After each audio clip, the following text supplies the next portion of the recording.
Në Prishtinë, Parlamenti i Kosovës në orët e pasdites miratoi mes debatesh të forta strategjinë për privatizimin e Postës dhe Telekomit të Kosovës. Qeveria e Kosovës ka vendosur të shes rreth 70% të aksioneve të Postës dhe Telekomunikacionit për të siguruar financimin e projekteve të tjera, përfshirë edhe autostradën që lidh Kosovën me Shqipërinë. Po lidhemi tani drejt për drejt nga Prishtina me korespondentin ton Besim Abazi. Besim, cilat ishin kundërshtimet kryesore të deputetëve për privatizimin e Telekomit?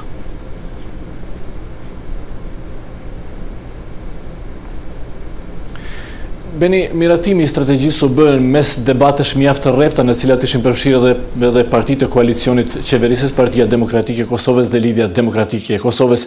Kjo e fundit e ka kundërshtuar miratimin e kësaj strategjie në këtë kohë për shkak të gjendjes së krijuar politike në vend pas dorëheqjes së ish-presidentit Fatmir Sejdiu, dorëheqje kjo e cila po e çon vendin në zgjedhje të parakohshme.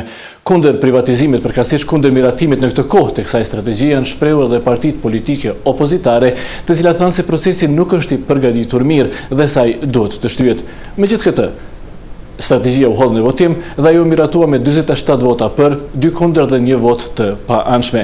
Qeveria e Kosovës ka vendosur të shes rreth 70% të aksioneve të Postës dhe Telekomit të Kosovës dhe autoritetet besojnë se nëpërmjet këtij procesi do të fitojnë rreth nga 300 deri në 600 milion euro dhe me këto mjete do të financojnë projekte të mëdha të rëndësishme në Kosovë, përfshirë edhe atë të autostradës që lidh Kosovën me Shqipërinë. Kryeministri i Kosovës Hashim Thaçi, duke u bërë thirrje deputetëve që të miratojnë strategjinë për privatizimin e Postës dhe Telekomit të Kosovës, tha se ky nuk është thjesht një privatizim, por është një reformë e dakorduar edhe me partnerët strategjik të Kosovës, përfshirë edhe Washingtonin. Një ditë më parë, sekretari amerikan e shtetit Hillary Clinton ishte ajo që u shpreh në favor të privatizimit të kësaj ndërmarrjeje, që është një nga ndërmarrjet më fitimprurëse në Kosovë. Beni?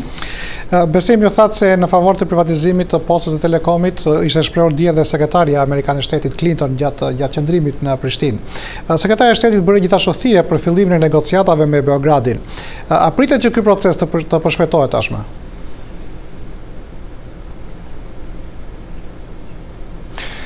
Ndonse që gjitha partitë politike në Kosovë dhe institucionet e saj janë shprehur në favor të fillimit të këtyre bisedimeve, ata thonë se këto bisedime duhet presin përfundimin e zgjedhjeve të parakohshme në vend, në mënyrë që vendi të ketë institucione të ligjshme që do të shkojnë në këto bisedime që vlerësojnë mjaft të rëndësishme për krijimin e marrëdhënieve të reja tashmë të ngrira ndërmjet Kosovës dhe Serbisë. Zonja Clinton një ditë më parë gjatë qëndrimit në Kosovë dha mjaft porosi për institucionet e Kosovës dhe këta të fundit u bën jehon këtyre porosive, duke veçuar në posaçërisht mbështetjen, rithekësimin e mbështetjes amerikane ndaj Kosovës. Zonja Clinton, e cila bëri thirrje për fillimin e dialogut ndërmjet Kosovës dhe Serbisë për zgjidhjen e çështjeve praktike, tha se kjo është një mundësi mjaft e mirë që të dyja vendet të heqin pengesat për vendosjen e marrëdhënieve të mira fqinësore.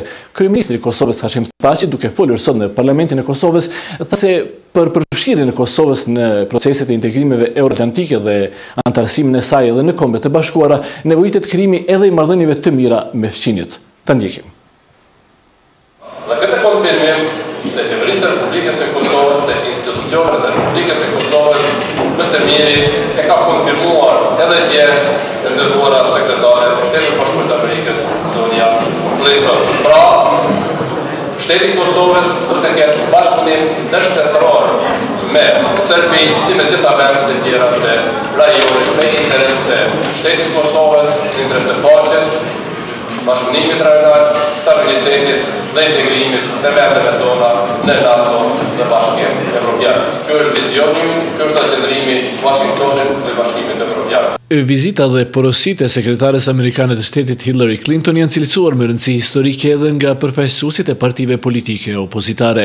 Ishte një vizitë shumë e rëndësishme dhe tregon gatishmërinë e Shtetit Bashkuar të Amerikës për politikën konstante që ka ndaj Kosovës dhe shtetit Kosovës dhe deklarimi i zonjës Clinton se për çështjet e mbyllura siç janë statusi dhe elementet tjera të cilat janë në nivelin e pranimit ndërkombëtar nuk duhet bisedohet, prandaj ishte një përcaktim shumë konstant i politikës së Shtetit Bashkuar të Amerikës. Me të vërtetë ka qenë një vizitë historike për shumë arsye, së pari flet edhe një herë për përkushtimin që SBA kanë jo vetëm për Kosovën, por për proceset në Ballkan. Së dyti mesazhet e zonjës Albright e zonjës Clinton ishin të qarta për institucionet e vendit. Prandaj mund të vlerësohet si një prej vizitave më të rëndësishme të cilës të është bërë Kosovës. porositë e sekretarës Clinton janë shumë të hershme për ne, prej kampit të Bllacës, kur ka paraqitën shpresën që do të jesim gjallë, dhe porosia e Dieshit unë e kuptoj si hapje të rrugës të integrimeve.